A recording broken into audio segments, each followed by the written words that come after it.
So not only, guys, that the Israeli government let this happen, there's also proof that Iran was involved. So, of course, guys, the question of whether or not Iran was involved directly with this has come to light that they were, right? Initially, the report was that they were trying to find out whether or not they were. All right.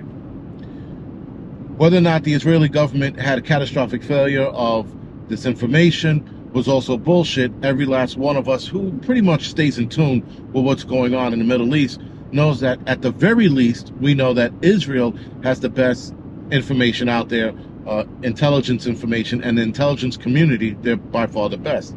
Not to mention their technology and everything else. All right. So, of course, Egypt comes out and states that, well, we warned them that this was going to happen. And Israel goes, oh, that's fake news and all this other bullshit. Now, of course, he's going to say it's fake news. Well, because he doesn't want to get caught. That's Benjamin Netanyahu. He doesn't want to look like an asshole. Too bad he does. Because back in April, an article in the Wall Street Journal, if I'm not mistaken, they state that Iran was actively recruiting for an attack on Israel. They were recruiting Jordan, Syria, and Iraq. Sorry. So Iran recruited Iraq, Jordan, and Syria. The same countries that are itching to get involved in this. So, of course, guys, they also backed Hamas. And this was an article, again, in April of 2023.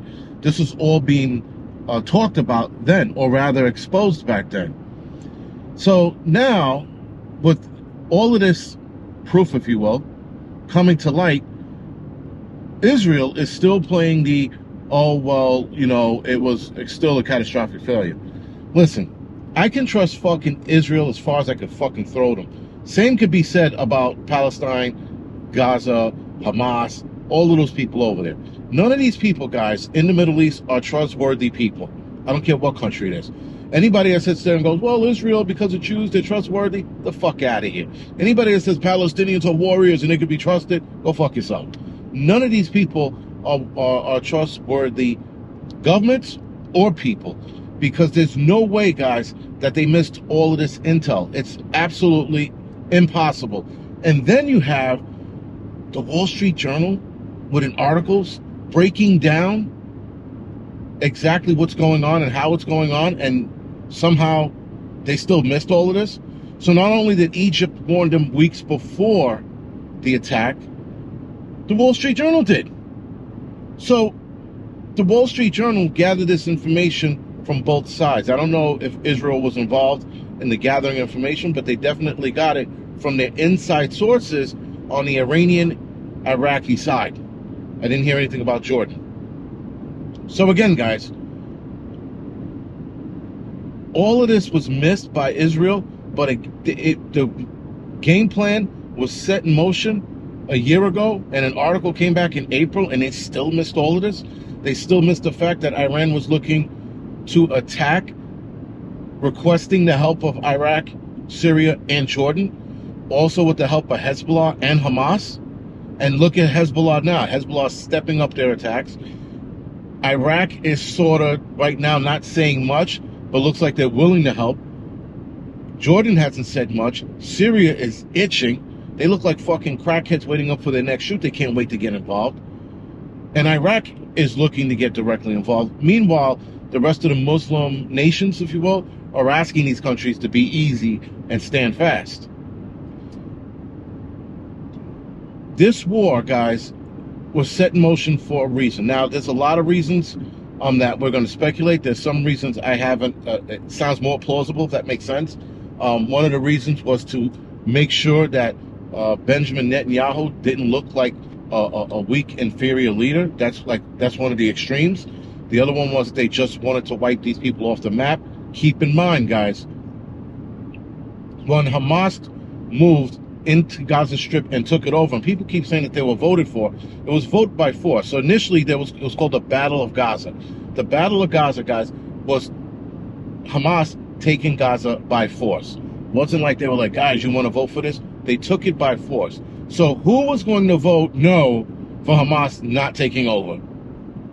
Anyway, with that, guys, none of these people can be trusted. None of them. I mean, like, people, keep, like, we stand with Israel. You can stand with Israel, but just know that the Israeli government are fucking bags of shits looking to fuck people over. So is the Palestinian government, who sat by or stood by and watched Hamas take over when the Palestinian government could have threw everything they had at Hamas and won those battlegrounds. But they didn't. Hamas is an oppressive organization, and somehow the Jews, Israel, are getting the blame for being an oppressive country. Still trying to figure that out, and not many people can explain that to me, as why you will let a terrorist organization that's oppressive in and still blame Israel for the oppression. Now, on Israel's side, I question, you knew Hamas was right next door to you. Why didn't you go and fuck them up?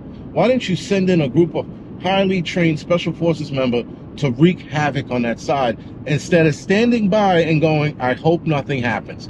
If I had an asshole neighbor moving next to me and I knew that this asshole neighbor was going to be a super asshole neighbor, I would have burned his fucking house to the ground. Waited till he went to work, waited till his wife and him went to work, and burned his house to the fucking ground. Hamas, and everybody knows Hamas, knows that they're assholes.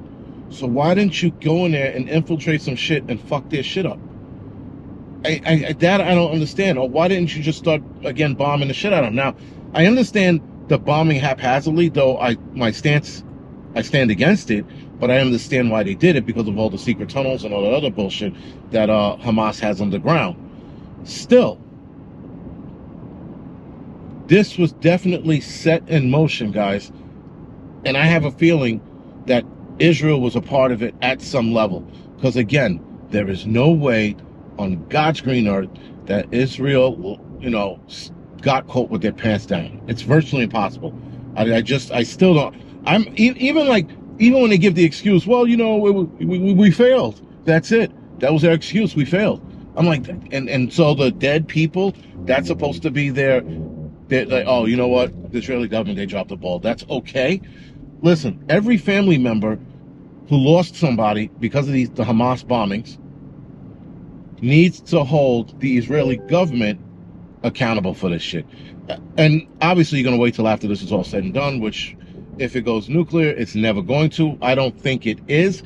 If it does, it's going to be down the line and not immediately. Nonetheless, guys, Israel's definitely playing a role in letting this happen. This wasn't an accident. Israel looked like they weren't provoking anybody, that's for sure, but still to allow this to happen, to get all of this information and have a newspaper on the other side of the world tell you that Iran was recruiting for this attack. They were actively recruiting for this attack, guys. And they recruited Hamas, Hezbollah, Iraq, and Syria, and Jordan. They actively recruited for this attack. How the fuck was this missed?